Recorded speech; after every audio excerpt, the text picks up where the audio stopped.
era.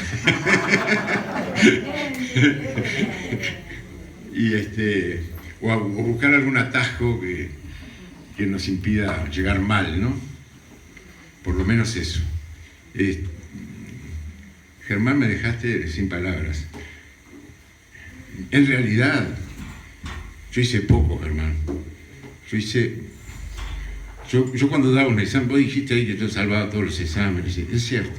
Llegaba a mi casa y entraba gritando, salvé, salvé. Mi viejo me decía, cumpliste con tu deber.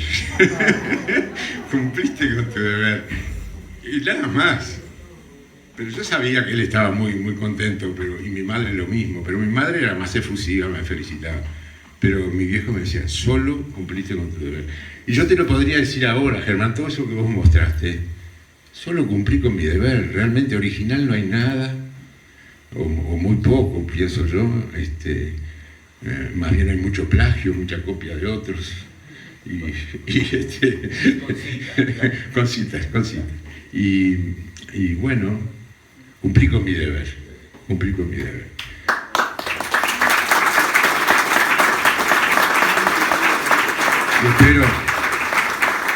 Espero seguir cumpliendo. Espero que esta carrera la voy a correr, pero voy a tratar de llegar a la meta última.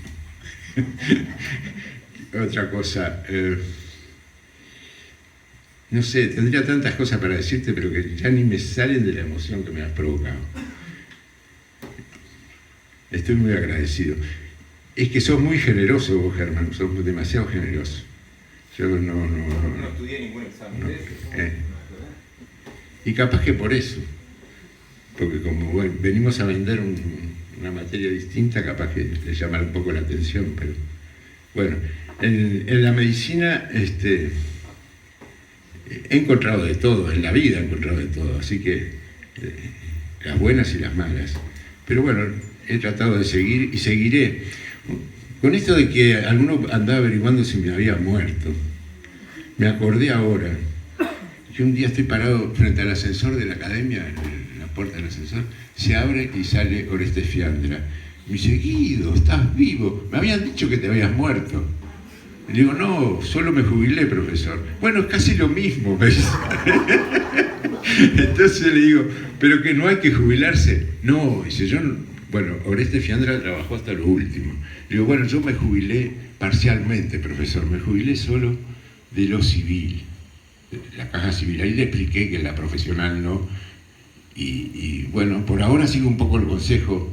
También, después un gringo, profesor, maravilloso profesor de medicina forense, uno de los número 1 en el mundo, Werner Spitz, que viejito sigue yendo a los congresos, trabajando y todo. Y él comenta que siempre hay que hacer algo. Así que también lo del homenaje me da un poco de susto. Me da susto por varios lados. Primero porque no será que me estás despidiendo.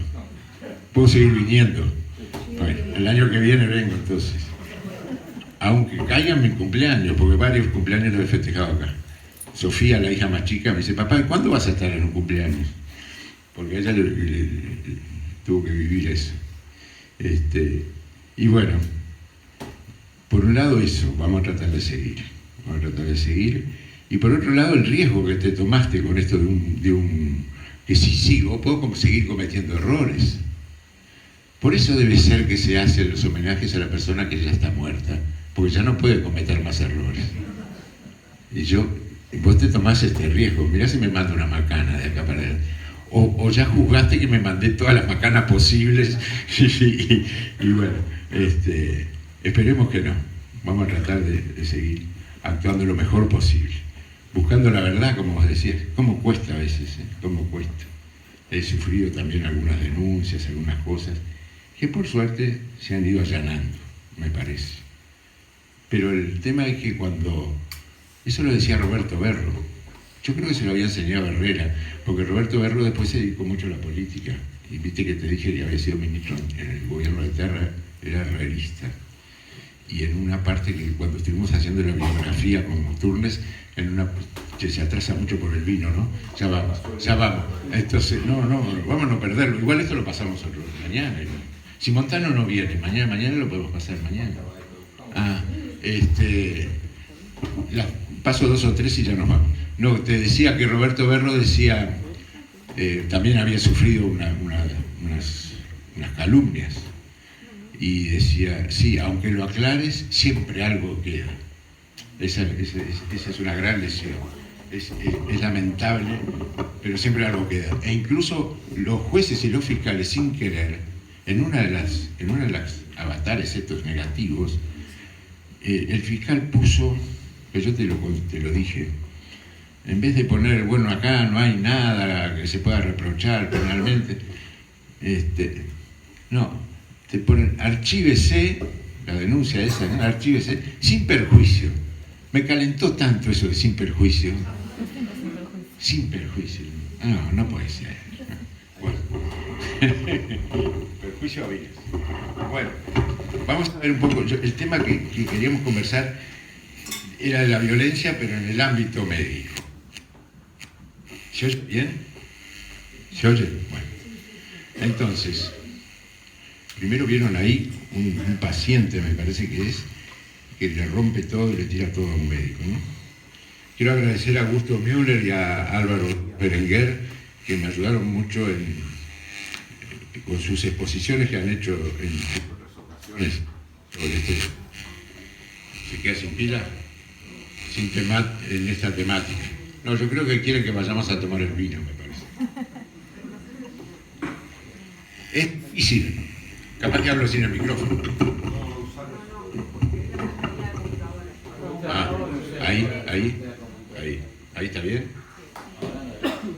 Es difícil el tema de definir, por lo menos científicamente, lo que es violencia. Todos más o menos sabemos, pero después es un fenómeno muy complejo y para unos va hasta tal lado, para otros va hasta tal límite. Es un fenómeno sumamente difuso, ¿eh? Y ustedes ven en la nueva ley de violencia contra la mujer por cuestiones de género, el artículo creo que es el 6, el 6, ¿no? Hay no sé cuántos tipos de violencia, cuando hay tantos tipos que nadie... Impresionante. Hasta la violencia obstétrica que tiene que ver con este tema. La violencia que pueden ejercer los médicos, en ese caso los obstetras o las parteras.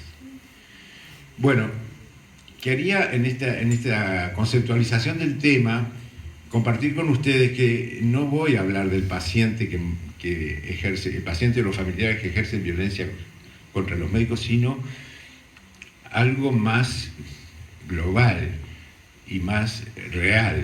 El médico también puede ejercerla contra el paciente. Y ni que hablar las instituciones. La institución contra el médico y la institución contra el paciente. Y viceversa. Y todo en la sociedad. Este esquema me gusta porque pone esa flecha para un lado y para el otro y todo dentro de la sociedad.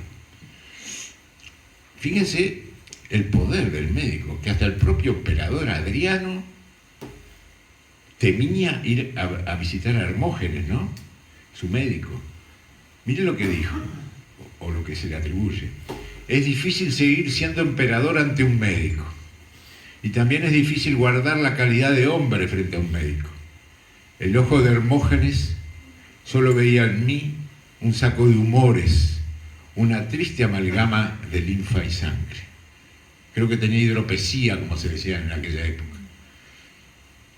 Adriano temiendo, semejante emperador temiéndole al médico. Pero no estaba solo él asustado, Hermógenes también estaba asustado. Hermógenes decía, si yo no lo curo al emperador, el emperador me mata. Entonces se conoce como síndrome de Hermógenes cualquier clase de padecimiento del paciente que sea ocasionado por una actitud deshumanizada del médico o del sistema de salud ante la enfermedad y el sufrimiento humanos. Y como síndrome de Adriano, el polo opuesto. Dícese de toda actitud prepotente, arrogante, deshumanizada del paciente, sus familiares, sus representantes legales, los representantes sociales u otros, que pretenda menoscabar injustamente la importancia y calidad del acto médico realizado por un profesional que es ético, y competente. Pero se desencadena un hecho violento. Y cuando se desencadena un hecho violento dentro de un consultorio, dentro de un pasillo, una institución, el actor, bueno, en cualquier situación, también lo vemos en la calle o en cualquier situación de un acto violento, el actor se parece mucho a una partícula browniana, es decir, choques sucesivos, que no se pueden predecir para dónde va a agarrar, ese es el sujeto violento, y que engendra más violencia. Ahí vienen quienes lo quieren sujetar y también lo castigan, etcétera, etcétera, y la violencia se contagia. Y hoy en día, además de toda esa partícula browniana rebotando para un lado y para el otro, rompiendo todo, e implicando a otros actores, a otros colaboradores, etcétera, además de todo eso, se sabe hoy que muchas veces está como facilitador del acto violento el alcohol, las drogas. Y en el ámbito de la salud, la prevalencia contra los profesionales de la salud es importante en todo el mundo. Ahí tienen distintos países, violencia física, verbal, es muy importante. ¿Por qué a veces el paciente o la familia reacciona violentamente contra la institución, contra el médico, contra el personal administrativo, contra el personal paramédico, etcétera?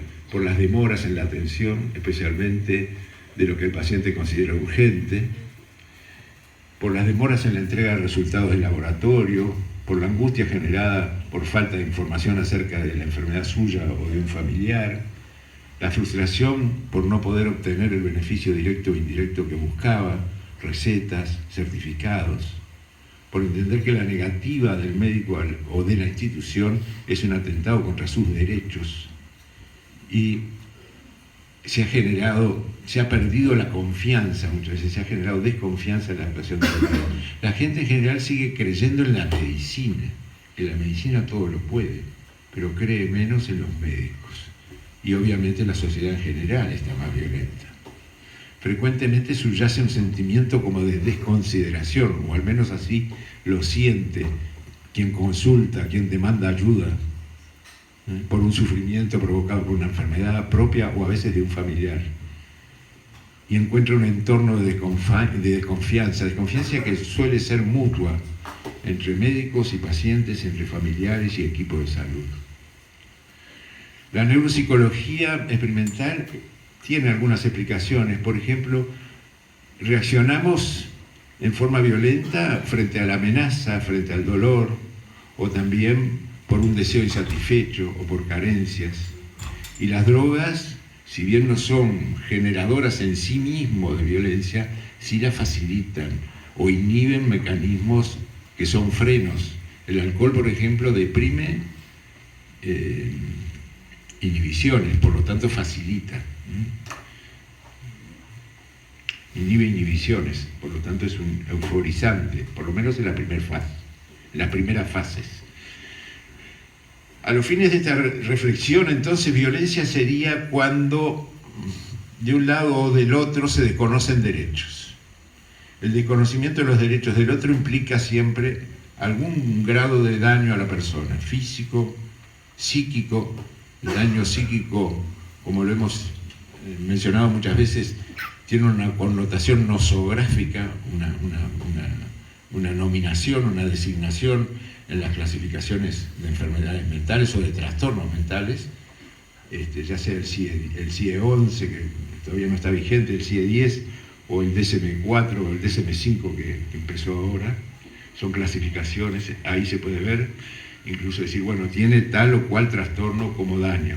Y el daño moral, bueno, el daño moral es el daño a la persona, es más amplio, es de competencia más de los jueces, tiene que ver con el ser y el estar. La Organización Internacional del Trabajo, tan de moda en estos días, ha definido la violencia en el trabajo. Toda acción, incidente, comportamiento que se aparta, pero ven que no es concreta científicamente, dice, se aparta de lo razonable. Es como lo que hoy yo le preguntaba a Dubita Isidori y a la doctora Capucio, que son intervenciones mínimas, que es acá lo razonable. se aparta de lo razonable, mediante lo cual una persona es agredida, amenazada, humillada o lesionada por otra en el ejercicio de su actividad profesional o como consecuencia directa de la misma.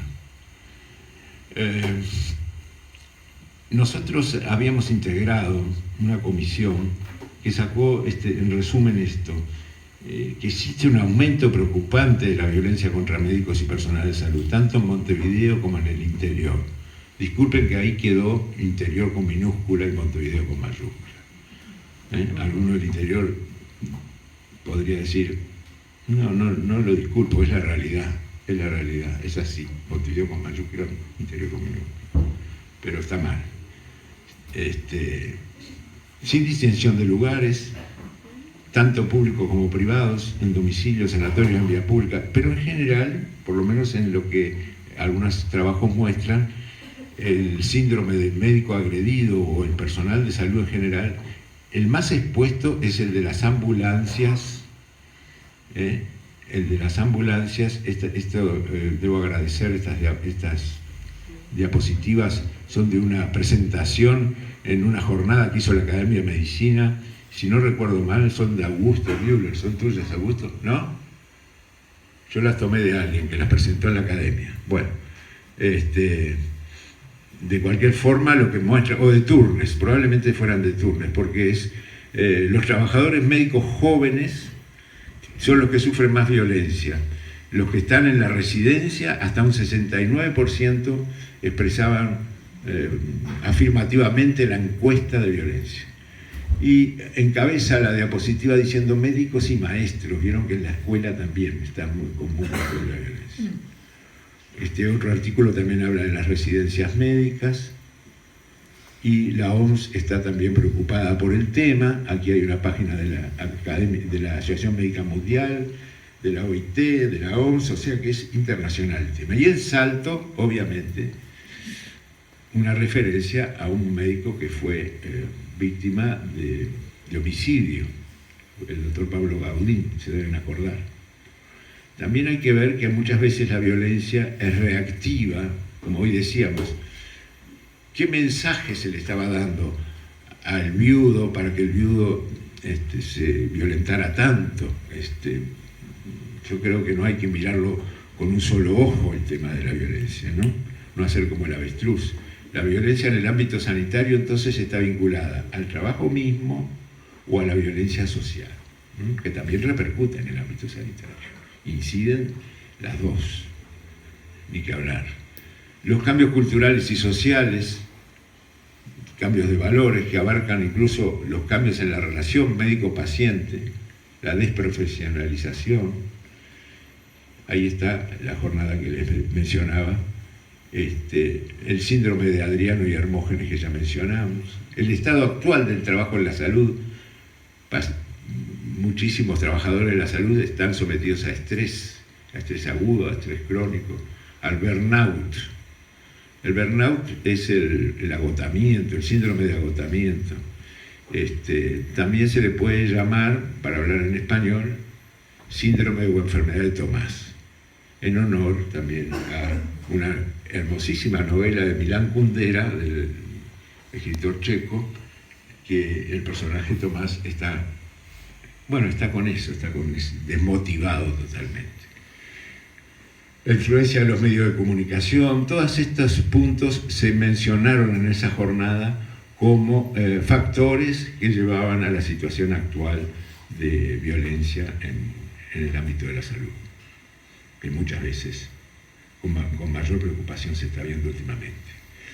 Y esto sí lo mencionaba Augusto Müller en esa jornada, esto sí me acuerdo que lo mencionaste tú, Augusto, en un marco general de intolerancia y reactividad, sufriendo el multiempleo y la sobrecarga laboral, incide una serie de ismos, decías. Me gustó mucho esto, porque el inmediatismo, ya lo vimos, lo de la demora, los radicalismos, el individualismo, el buscar todo ya, el materialismo, el relativismo, consumismo. Incluso en el consumismo, dicho sea de paso, ya no se habla de pacientes, se habla de usuarios. La propia ley 18.335 dice derecho de los usuarios, como que en los servicios de salud, como que fuéramos expendedores de hamburguesas o de servicios.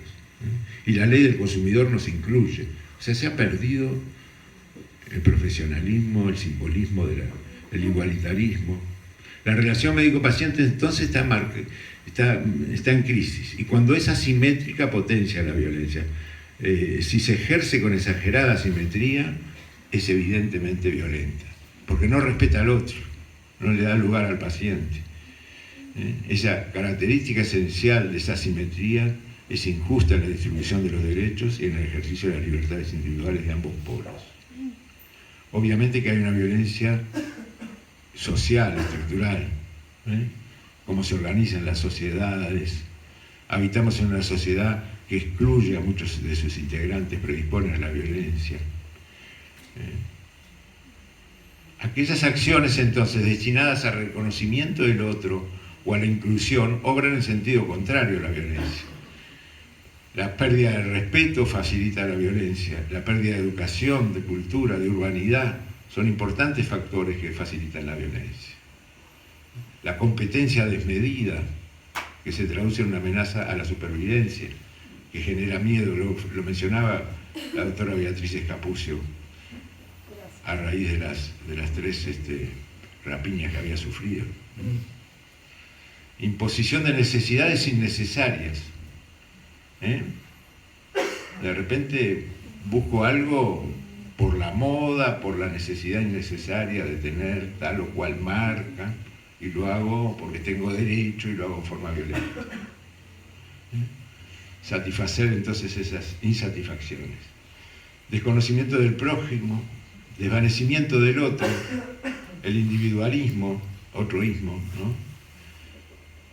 Ese desamparo que se siente y que lleva a tomar como propia cosas que no son de uno.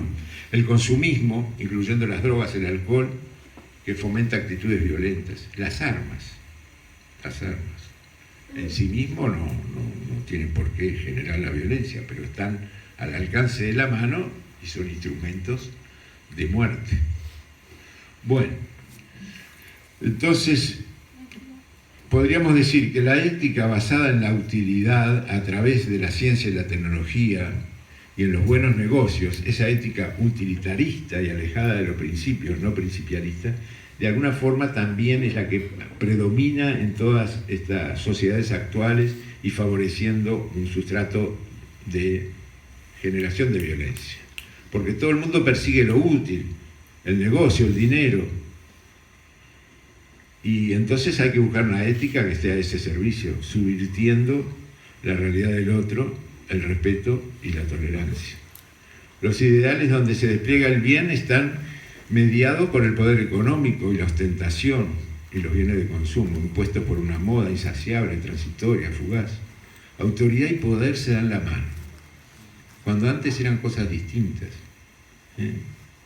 No era lo mismo tener autoridad moral, autoridad científica, y poder era otra cosa. La sociedad en crisis de afectos, también se habla de el hedonismo, el placer ya, ese inmediatismo, las pulsiones. Y hay distintos tipos de actores en la violencia, individuales, grupales y hasta nacionales, y gobiernos, etc. Pero siempre se proyecta, esto lo vemos como médicos forenses ni que hablar, que el sufrimiento de la violencia se proyecta a nivel individual. El rasgo sustantivo de la violencia es el sufrimiento del individuo, subjetivo, de violentado o víctima. Violencia institucional es también posible en la salud. ¿Por qué? Porque hay barreras edilicias, burocráticas, para el acceso del paciente al médico, porque le dan hora para dentro de 3 meses, porque sus demandas no son escuchadas, porque se degrada a la persona con desconocimiento de sus derechos, se la humilla, y bueno, y todo eso va generando que el sujeto de alguna forma reaccione. Es la violencia reactiva, se lo está tratando como objeto. Es la violencia en el mostrador, en la cola, en la ventanilla, en la sala de espera, en el comedor, en el corredor, en cualquier lado, rayos X, etcétera, etcétera. en el propio consultorio médico. Toda acción sanitaria en sí, independientemente de sus características, puede ser violenta o será violenta cuando no respeta los derechos del paciente, aunque su objetivo sea hacer el bien, ¿verdad? No hay datos de esa violencia que el personal de la salud pueda hacer contra los pacientes. Incluso quizás la negamos. Y contra colegas lo mismo, las conductas poco profesionales o nada profesionales, llamadas disruptivas. Entre los residentes se dio un elocuente porcentaje de conductas no profesionales, a tal grado de que una residente de un hospital pediátrico se suicidó y en la computadora dejó escritas unas cartas muy comprometedoras de cómo era tratada en ese hospital por los jerarcas, por los profesores incluso, y por uno en particular. Bueno, el médico padece muchas veces de mucho narcisismo, muy frecuente en nuestra profesión. Creo que en la de abogados también debe suceder lo mismo. Pero esas son condiciones que predisponen a la violencia. ¿Por qué? Porque desconsideran al otro, no respetan el derecho a ser reconocido como persona. Padecemos entonces los médicos de vanidad, de soberbia, de petulancia, ausencia de modestia. Además nos hemos formado estudiando enfermedades. Y la persona como objeto, decimos frecuentemente, es portador de tal cosa, portador de tal otra. O sea, es un objeto, un continente. Hoy se propone un giro copernicano, este término lo vimos usar por primera vez por un abogado argentino respecto de la responsabilidad médica, Jorge Mossetti Turraspe. Pero en medicina se propone ese mismo giro y poner en el centro a la persona. El profesor, el académico Oscar Cruzet es un referente de esta temática en Uruguay, de introducir la medicina centrada en la persona. El lenguaje, ¿qué está pasando? No sé qué pasó. No sé por dónde estábamos, por acá. El lenguaje es fundamental y a veces el médico habla poco. Yo recuerdo una paciente que me dijo, hoy el doctor está de buen talante, hoy está bien el doctor. Sí, señora, porque hoy me saludó, me habló, me preguntó cómo estaba. Porque otras veces me hacía señas con la cabeza nomás. Y no me miraba. Bueno, esa relación a través de la comunicación es fundamental. Fernando Sabater lo pone muy en evidencia cuando dice que el lenguaje aproxima y lleva a la igualdad, porque en la violencia se ejerce contra lo otro del otro, mientras que el lenguaje va descubriendo lo mismo del otro. El acto médico perdió mucha significación simbólica, ya algo lo hemos dicho y lo pasamos cuando decíamos lo de usuario. Tampoco vamos a llegar a este extremo que nuestros antecesores médicos, los hospitalarios, juraban, pero un poco se ha perdido esto este juramento. Miren qué interesante, decía, nosotros hacemos una promesa que no hace ninguna otra persona, prometer ser servidor y esclavo de nuestros señores los enfermos. Yo le agregaría las 24 horas del día. Ahora que está muy de moda decir los policías son policías 24 horas del día y algunos pretenden que no, que tengan horario de trabajo y después no sean policías. Los médicos son médicos las 24 horas del día y nos llaman siempre de noche y de madrugada. El edema agudo de pulmón era a las 4 o 5 de la mañana. Estuvieras de guardia o no, sos médico, estuvieras en lo que estuvieras. Bueno, ¿cómo podemos prevenir algo de esto? Respetar los derechos, obviamente, hacer propuestas institucionales. Aquí teníamos un manual, por aquí teníamos cómo hacer las denuncias, denunciar. Hay manuales de todo tipo, directrices, y luchar contra el bestialismo. A mí me gustó esto de Aristóteles. Dice, lo contrario de la bestialidad no tiene nombre. Tal virtud es una cosa sobrehumana, apta tan solo para un héroe o para un dios. Y diríamos hoy, a más de 2000 años de Aristóteles y de aquella afirmación, que la denominación de esa virtud contraria a la bestia es todo aquello que despierta el respeto de los derechos del otro. El respeto de los derechos humanos, de víctimas y de victimarios también, en sus justos términos. Es cierto, ya vamos terminando, no sé si estamos a las 8 en punto. Es cierto, la medicina es hoy más científica, más ética, más jurídica, más económica, más organizada y más controlada, pero menos medicina. Lo deseable es que la medicina sea más sin ser menos. Alberto Agres, quien tuve el placer de conocer en Buenos Aires, un académico de la Academia Nacional de Medicina de Buenos Aires, que tiene un libro fantástico parecido a aquel otro libro famoso de Muñoz, Ser Médico. Él le pone ser médico ayer, hoy y mañana. Alberto Agres. Falleció ahora hace poco, en el 2012. Muchas gracias a todos. Disculpen.